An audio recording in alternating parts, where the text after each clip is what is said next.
Hello, I'm Jeff Clements, co-founder and CEO of American Promise, and this is the 4 Hour Freedom Podcast. I'm back today talking with Ohio State Representative Tex Fischer. He represents the 59th District in Northeast Ohio, an area that includes a mix of small cities, suburban neighborhoods, and rural towns.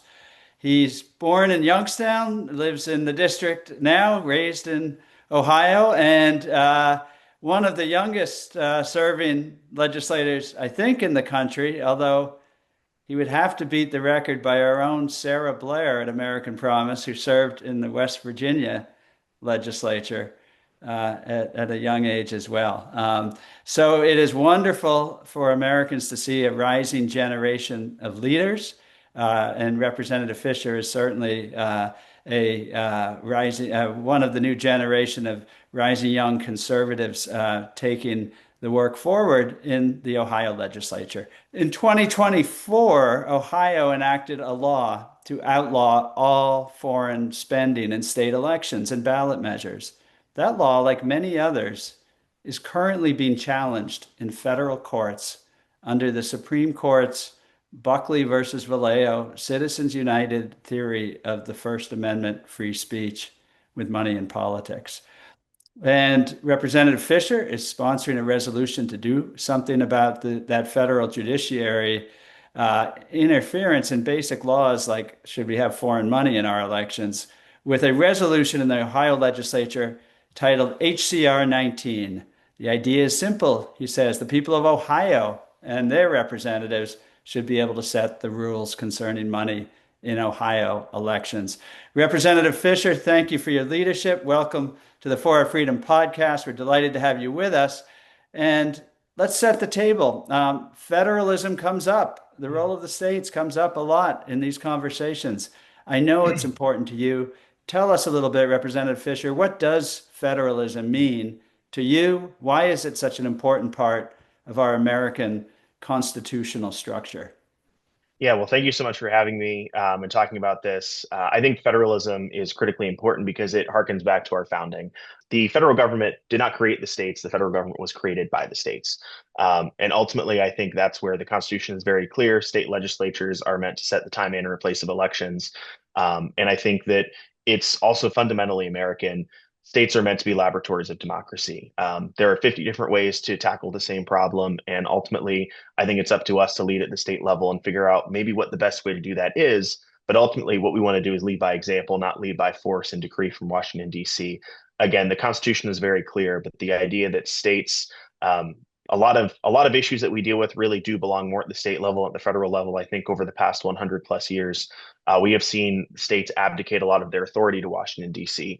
And elections truly are, I think, one of the last bastions of states' ability to truly control their own destiny, and ensure that they are doing things the way that their citizens see fit, and doing things the way that they think works best for their state. So I think it's critically important that we not only retain some of the authority that we have in administering elections and determining our own campaign finance policies, but also hopefully this serves as a first step for us to kind of take some of that authority back.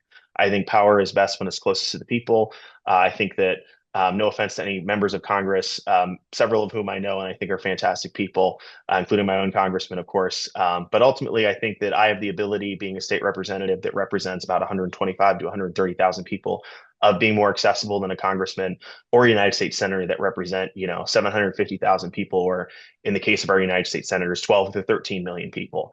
I think it's best when we can have some of this power a little bit closer to home, and I think the state level is the appropriate place for a lot of these election-related policies. Well, I'm from Boston. We like to think of ourselves as the birthplace of the American Revolution. There are only 13 states in the new country born of that revolution. We now have 50 states sprawling across the continent. We've had representatives from Texas and Wyoming and other Utah, other states on this podcast. You're from Ohio. One thing we know is that the needs in one state are different than the Mhm. needs in another state, whether it's taxation, education, other things, certainly elections. So, Representative Fischer, I'd love to hear about Ohio. What are the most pressing concerns there for you and for your constituents around money in politics and elections in Ohio? Sure. I think honestly, one of the things that I hear about the most is thankfully has already been legislated, and it's of course held up in court, as you mentioned, but keeping foreign money out of politics. I think this has been an area of grave concern for a lot of Ohioans that we've seen increasing, particularly in the initiative statute and ballot access, constitutional amendment process. Is we do have a lot of entities and a lot of individuals who are foreign citizens. They are not these are not people that are exclusively Americans that are financing electoral efforts that they might not even be eligible to vote in. So I think that's the one that we talked about a little bit as we kind of had the intro here. That is of critical importance to a lot of my constituents that I did hear about a lot, even before I joined the legislature as a private citizen. It was something that I heard about a lot and throughout my various political activism endeavors and working with the local Republican Party. Citizenship verification for voter registration is also, I think, one of the hot topics we're hearing right now. We did already pass a constitutional amendment in Ohio in 2023 or 2022 or 2023, a few years back, that very clearly states that only American citizens are eligible to vote in Ohio elections. We have had some circumstances where some very small towns have decided they wanted to extend the right to vote to non-citizens in their municipal elections. The state of Ohio was very clear, and our voters passed it overwhelmingly that we do not want to see that happen. I think American elections are for American citizens. And ultimately, I think if somebody that is not a citizen casts a ballot, they are disenfranchising a true American citizen and their right to influence their government. So I think making sure that we're able to verify folks' citizenship at the point of registration. Obviously, that's a very complex path to get there, but that's something I fully support. And that's probably the thing I hear about the most right now from my constituents. Yeah. Let me ask you, but was that HB1 or is that another bill that's under consideration? So that's a different bill under Okay. consideration. There are actually a Yeah. couple of different variations of it. This General Assembly's House Bill 1 is about foreign adversary land ownership near critical infrastructure and military installations.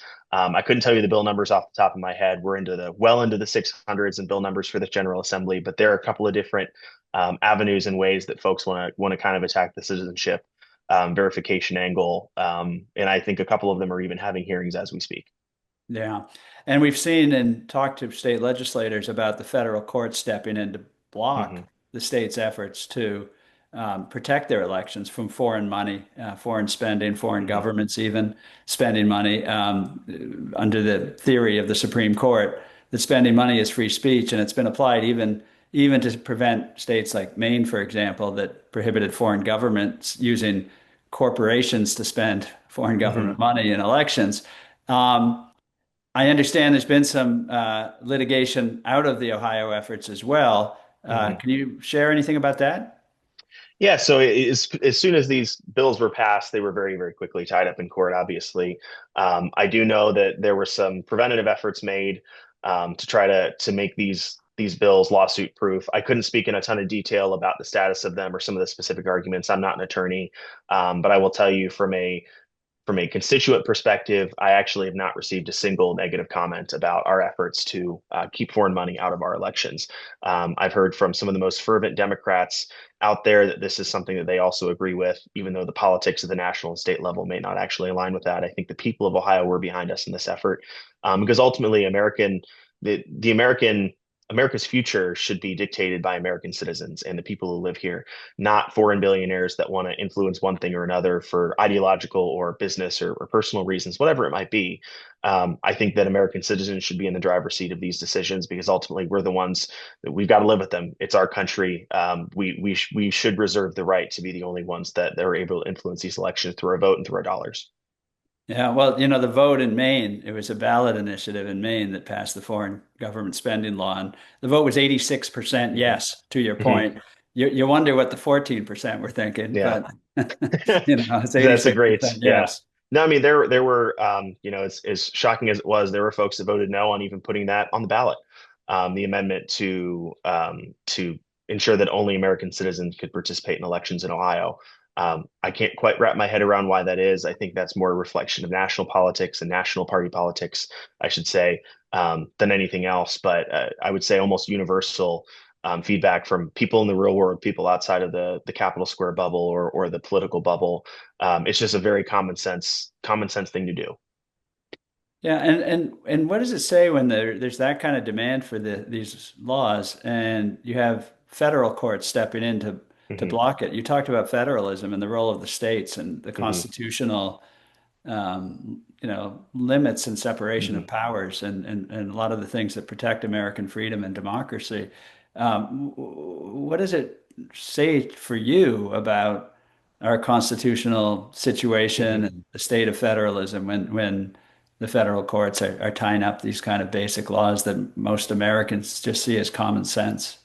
Yeah, I think it's a reflection of the direction of our country and our government over the last 100 plus years. I think that if the founding fathers were alive today and they took a look at our government, I don't think they would at all be surprised by how much the executive's power has grown over the past 100 years. I think they'd be very surprised by how much power that Congress has willingly abdicated to the executive, and I think they would be even more shocked to see how much jurisdiction and authority that the states have ceded to the federal government. It has been a long running problem of further and further centralization of power in this country. I'm hopeful that one day we can kind of turn the tide and have some of these things brought back to the state level where they belong. But the Constitution, I think, is very clear on what the federal government's role is. I think it has grown far, far, far beyond its constitutional bounds. So, I kind of look at it as the federal government, which continues to step on our toes in a whole number of ways that are not outlined and explicitly authorizes them in the Constitution. This is an extension of that, and I think that's why it's very important that states band together and make sure that we are asserting our authority. We do have things that we can do both through state law and even potentially amending the Constitution one day to reaffirm state sovereignty in some of these issues. But ultimately, it's kind of up to us to take this into our hands. We can sit around and be like, "Oh shucks, the federal courts are messing with us again," or we can do something about it. And I'm very much in the camp of let's do something about it.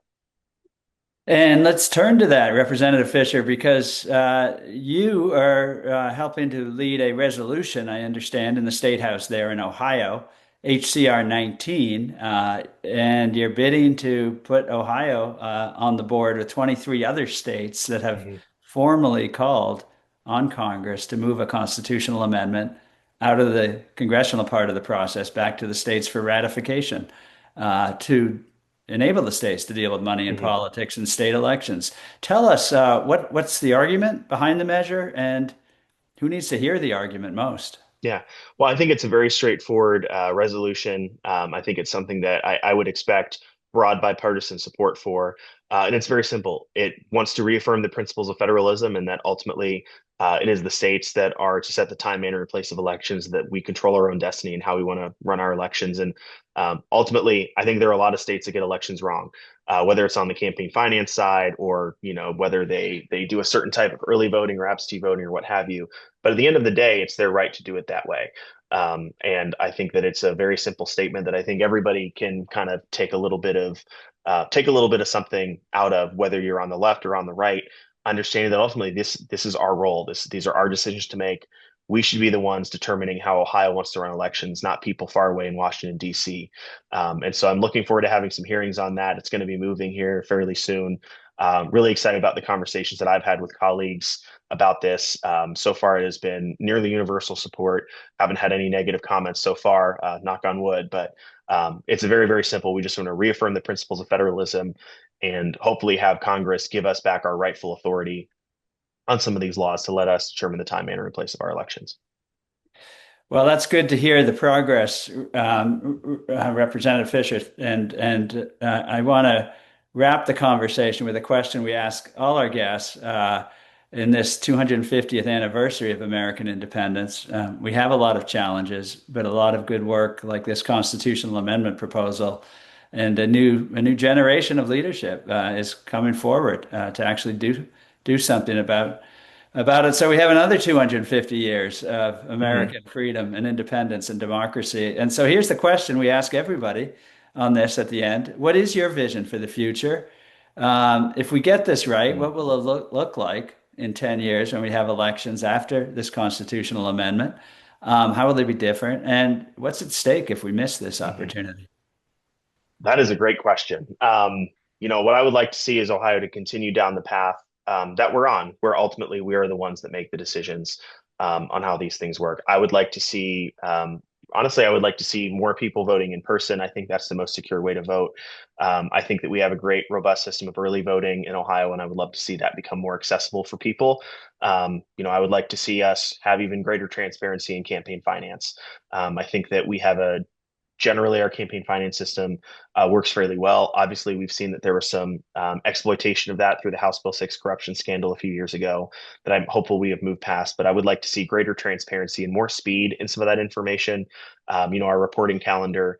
Um, our reporting calendar is about the same as most other states, but I would love to get to a point, especially when, as you kind of get closer to election day, more things happen. I would like to see faster turnaround on reporting on some of those things, and really just to try to see what the sweet spot is of convenience and understanding that candidates need to be able to run a campaign without having to be bogged down with paperwork, but also understanding that people have a right to know who's financing campaigns. And I think right now we typically disclose about 4 times a year in election years and 2 times a year in non-election years. And I think that's fine. But I would love to see us utilize technology a little bit more on that front so that we can see greater transparency and people have faster access to see exactly who's financing our elections, who's funding which candidate, and ultimately expand transparency in that way.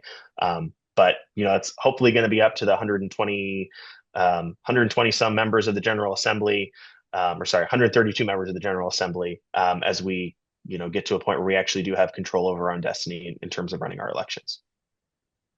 Great. Well, Representative Fischer, thank you again.